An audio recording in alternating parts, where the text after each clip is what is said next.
Hello mga mare, kamusta? Aalis kami nung araw na ito dahil meron kaming kikitain kaibigan. Pero bandang 5pm pa naman ang usapan kaya nagbukas na muna ako ng tindahan. Hanggang 1pm ito at wala masyadong bumibili. Kaya ito habang nagpapalipas ng oras naisipan ko na nga lang muna na mag-ayos at mag-refill ng paninda. Ito talaga yung kagandahan kapag marami kang stock. Kapag naubos na yung mga nakadisplay, hindi mo kailangang mamalengki agad dahil meron ka pang ilalagay.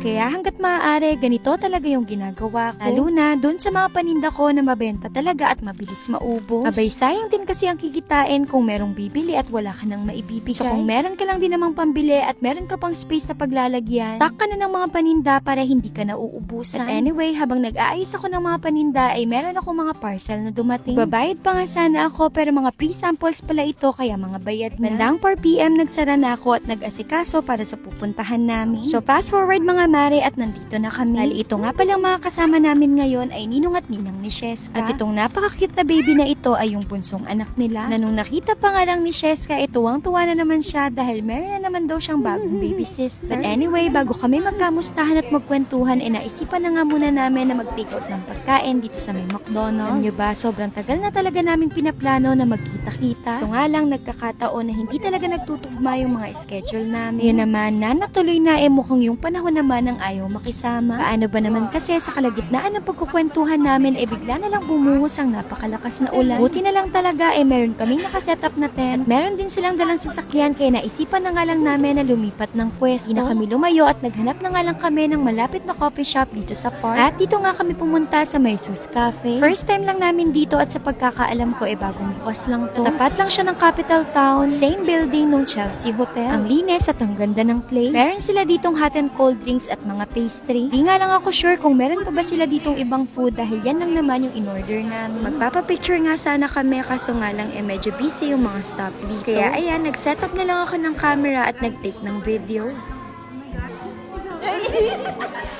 Uy, ganda naman ni Mari. Oh, ganda ka. Show, tita, ganda.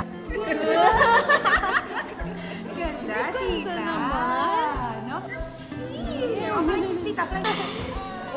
Habang nagkakape kami dito nagkukwentuhan lang kami. At sa tagal nga ng panahon na hindi kami nagkikita napakarami talagang kwentong naipon. Bali ang magkakilala talaga ay ang daddy at itong ninong ni Sheska. Tapos nagkakilala at naging magkaibigan na lang kami nitong kumari ko ngayon dahil na lang din sa kanila. Sobrang nakakabitin ng kwentuhan. Kaya naman napag-usapan namin na magkita-kita na lang ulit siya. Ayun na naman mga mare at na-share ko lang naman hindi puro tindahan at makita nyo rin yung ibang ganap ko sa buhay. Susunod ulit.